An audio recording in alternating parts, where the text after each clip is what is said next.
आशा workers की हड़ताल जारी। 24 दिन से लगातार हड़ताल पर बैठी हैं आशा वर्कर। अपनी मांगों को लेकर आशा वर्कर्स की यह हड़ताल सरकार पर अनदेखी करने के आरोप हैं। हरियाणा में आशा वर्कर्स की हड़ताल जारी है। 24 दिन से लगातार हड़ताल पर बैठी हैं आशा वर्कर। अपनी मांगों को लेकर आशा वर्कर्स की हड़ताल देखी जा रही है। सरकार पर अनदेखी करने के आरोप लगाए हैं आशा वर्करों ने। तो आशा वर्कर्स हड़ताल पर हैं। 24 दिन से लगातार ये इनकी हड़ताल देखने को मिल रही है। कई तरह की मांगे हैं और झज्जर में भी आशा वर्करों के ये हड़ताल की तस्वीर आप देख रहे हैं। वहां पर भी आशा वर्कर्स जो है हड़ताल कर रही हैं। सरकार पर अनदेखी करने के आरोप आशा वर्करों ने लगाए हैं। तो हरियाणा में आशा वर्करों की तरफ से ये प्रदर्शन हड़ताल 24 दिन से चल रहा है। अपनी मांगों को लेकर आशा वर्कर्स हड़ताल कर रही हैं। रमाकांत मित्तल जुड़ गए हैं ज्यादा जानकारी के साथ। रमाकांत, पूरी जानकारी आपसे चाहेंगे, आशा वर्करों की क्या कुछ मांगे हैं और 24 दिन हो गए हैं, क्या इनकी कोई बात सुनने के लिए नहीं पहुंचा है अब तक?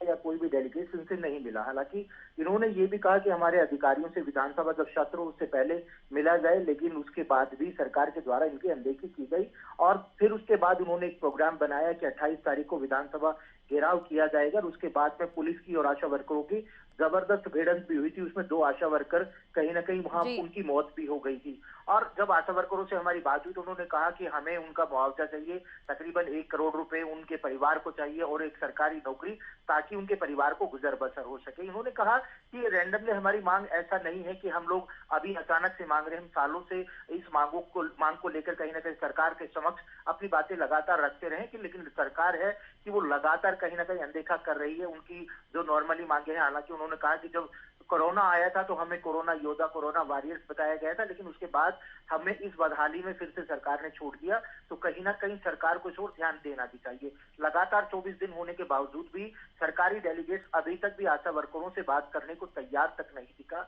इसलिए कहीं ना कहीं उन्होंने अनदेखी का सरकार के ऊपर आरोप लगाया है। जी बिल्कुल। और कब कब से ये हड़ताल कर रहे हैं, क्योंकि 24 दिन का वक्त बीत गया है। अलग अलग जगहों पर भी ये हड़ताल चल रही होगी आशा वर्करों की? जब बिल्कुल मैं अगर झज्जर की स्थिति की बात करूं तो हम्म। लगातार 24 दिन से लगातार यहाँ पर झज्जर के लघु सचिवालय में ये शांतिपूर्वक धरना दे रहे हैं। हालांकि जब हमारी बात हुई कि ये धरना कितना लंबा चलेगा तो उन्होंने कहा अभी हमारे जो हाईकमान जो अधिकारी हमारे हैं उनके हाँ। तरफ से हमें 11 सितंबर तक का आश्वासन दिया गया कि 11 सितंबर तक तो हमें बैठना ही है। यानी अभी और भी धरना प्रदर्शन लंबा चल सकता है। यानी 24 चला गया और करीब करीब 12 दिन और भी उन्होंने कहा दिया। तो यानी 2 महीने से ज्यादा जी। वो लगातार 1.5 महीने से लगातार वो कहीं ना कहीं धरने पर बैठे रहेंगे। जी बिल्कुल। तो ऐसे में बिल्कुल जो आंगनबाड़ी का संचालन है वो प्रभावित हो रहा होगा रमाकांत, कहीं ना कहीं। जी बिल्कुल। हरियाणा न्यूज ने जब इस बारे में आशा वर्करों से बात की तो उन्होंने कहा इसकी जिम्मेवारी कहीं ना कहीं सरकार की बनती है, क्योंकि सरकार को हम लगातार चिट्ठी के माध्यम से करवाते रहे कि हमारी मांगों को पूरा किया जाए। लगातार हम लोग उनके समक्ष बैठने की कोशिश करते रहे, लेकिन सरकार हम्म। अनदेखी करी। उसके बाद ही शायद हमें यहाँ पर हड़ताल करना पड़े, क्योंकि हम भी चाहते हैं कि हम काम करें, हमारी वजह से जो आम जनता परेशान हो रही है, लेकिन उसकी पूरी जिम्मेवारी उन्होंने सरकार की बताई है। जी बिल्कुल। चलिए, बहुत बहुत शुक्रिया तमाम जानकारी और बातचीत के लिए आपका।